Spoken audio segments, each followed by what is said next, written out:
Don't make this about you, Sophie. My dad said it like he was reminding me of something obvious, like the sky being blue or Thanksgiving meaning family. Except, apparently not all family. It's your sister's moment this month, he added. Just sit this one out. That was the exact phrase he used. Sit this one out. Like I was some substitute player on the bench of my own family. I'm Sophie Walker, 29, the older sister who apparently didn't fit the Thanksgiving aesthetic this year. The whole family was flying in. Aunts from Chicago. Cousins from Arizona. Even my grandfather who hadn't traveled in years.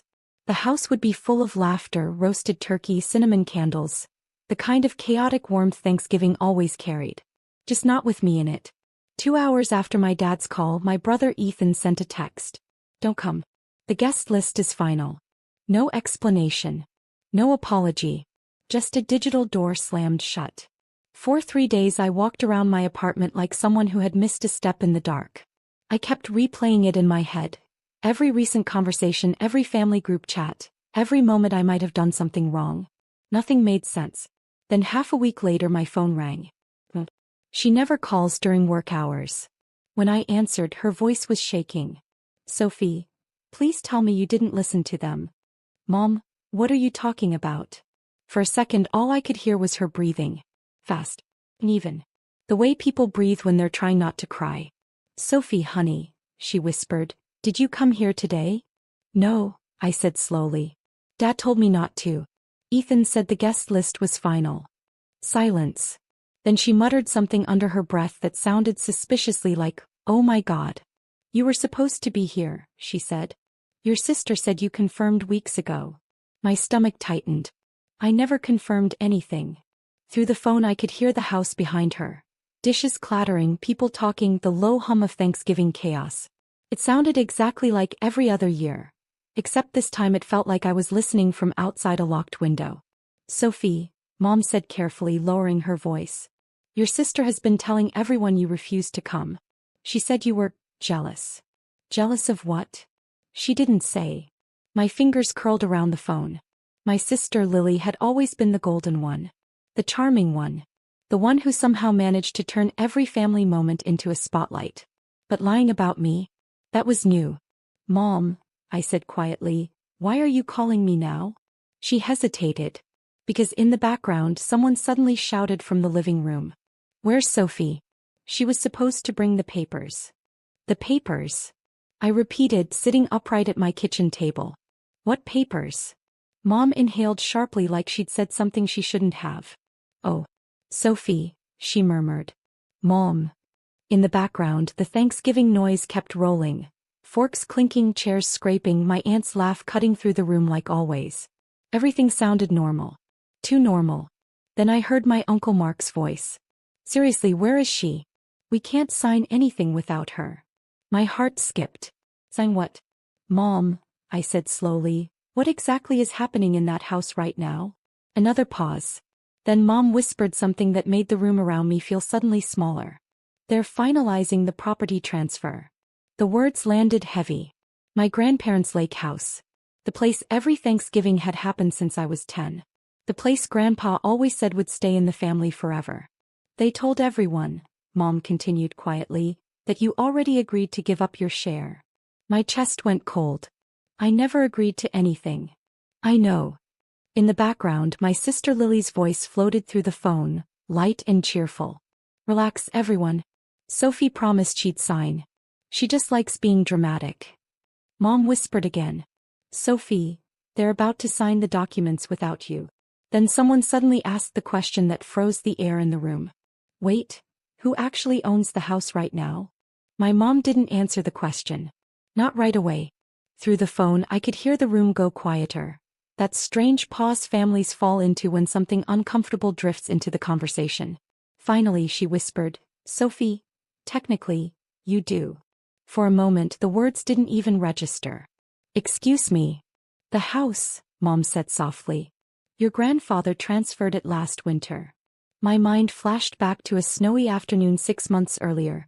Grandpa sitting at the kitchen table, pushing a folder toward me with that stubborn smile of his. You're the only one who actually listens when I talk about the place, he had said. Promise me you'll keep it safe. I thought he meant emotionally. Nostalgically. Apparently he meant legally. Back on the phone, someone in the dining room asked again, louder this time. So where's Sophie? We need her signature. Before Mom could respond, my sister Lily jumped in. Her voice smooth, confident, practiced. She already agreed, Lily said lightly. I told you guys. She just didn't want the responsibility. A few relatives murmured in approval. My chest tightened. Mom, I whispered, is Lily planning to take the house? Mom didn't answer directly. Instead, she said something that made the whole situation suddenly click into place. Sophie, she's already showing everyone renovation plans. For a moment, I just stared at the wall in front of me. Renovation plans. Lily didn't even like the lake house growing up. She used to complain about the old wood floors, the creaky dock, the way the place smelled faintly of pine and fireplace smoke. Now suddenly she had plans for it? Mom, I said quietly, put me on speaker. She hesitated. Sophie. Please. A few seconds later, the muffled sound of movement filled the phone. Chairs shifted. Conversations paused. Then Mom cleared her throat. Everyone. Sophie's on the phone. A ripple of surprise moved through the room. Lily laughed lightly. Well, look who decided to join Thanksgiving after all. I kept my voice calm. Hi, Lily. Hi, she replied sweetly. We were just waiting for you to confirm what we discussed. We never discussed anything. Another pause. I could almost picture the room now. My aunts holding wine glasses, Ethan leaning against the kitchen counter, my dad rubbing his temples like he always did when family tension started rising. Lily sighed theatrically. Sophie, don't do this now. Everyone's here. That's perfect, I said. Because suddenly, a memory surfaced. Something Grandpa had said the day he handed me that folder. Make sure you read the second page carefully. I asked one simple question. Lily, did anyone read page 2 of the documents? For a moment no one answered. Through the phone I heard paper rustling, the soft, nervous sound of someone flipping through documents they suddenly realized they should have read more carefully. What second page? Ethan asked. My sister laughed again, but this time the sound was thinner. Sophie, stop being dramatic. It's just the transfer agreement. No, I said quietly. It isn't. Another pause. Then my uncle spoke up. Hold on, there actually is another page here. More papers moving. Chairs scraping. My heart was beating fast now, but my voice stayed steady. Grandpa added a clause before he finalized the transfer. What clause? Lily snapped. I could almost see the smile disappearing from her face. Uncle Mark began reading aloud. In the event that the property is sold, transferred, or altered without the direct approval of the current owner, ownership will automatically pass to the Lakeshore Preservation Trust. Silence. Deep, stunned silence. That can't be right, Lily said. But Uncle Mark kept reading. The property must remain preserved in its original state for the benefit of the entire family and future generations. My dad finally spoke. Lily, what exactly were those renovation plans? No one answered. Because suddenly, the lake house wasn't something anyone could quietly take from me. And for the first time all evening, the entire room understood one simple thing. They never needed my signature. They needed my permission. The room stayed quiet for several seconds. Then my dad cleared his throat. Well, that complicates things. Complicates. I almost laughed at the word. For the past week I had been quietly erased from my own family gathering, and now it was merely complicated. Lily tried to recover first. Sophie, you're misunderstanding the situation, she said quickly. The renovations were just ideas. Interesting, I replied. Because Mom said you already showed everyone the plans. Another silence. Someone in the background muttered, she did. I imagined Lily standing at the head of the dining table, the same place she always claimed during holidays, confident, smiling, certain everything would fall her way. But her voice had lost that certainty now. You're really going to hold the house over everyone's head? She asked. No, I said calmly. I'm protecting it. The lake house wasn't perfect. The dock tilted slightly to one side. The porch light flickered every fall.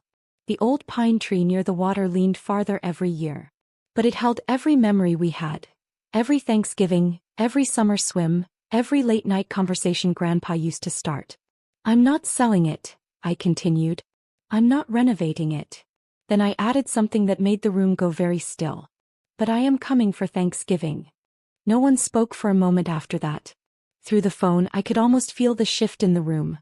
The quiet recalculation that happens when the person everyone tried to sideline suddenly steps back into the center of the story. My dad finally exhaled. Well, of course you can come, he said awkwardly. But it didn't sound like an invitation. Sounded like a correction. Lily tried one last time to regain control. Sophie, this isn't necessary, she said. We already planned everything. That's fine, I replied calmly. Just set one more place at the table. Mom let out a soft, relieved laugh in the background. For the first time during the call, it sounded like Thanksgiving again. I grabbed my coat and car keys from the kitchen counter. Outside my apartment window, the November sky was already fading into that cold blue evening light. The drive to the lake house would take 2 hours. Long enough to think. Long enough to remember Grandpa sitting on the porch, telling me the house wasn't just wood and stone. It was a promise. And promises only mean something when someone is willing to keep them. When I finally hung up, my phone buzzed again. A text from Ethan. You're really coming? I smiled as I walked toward the door. Yes. Because this Thanksgiving I wasn't the guest. I was the reason the house still belonged to the family.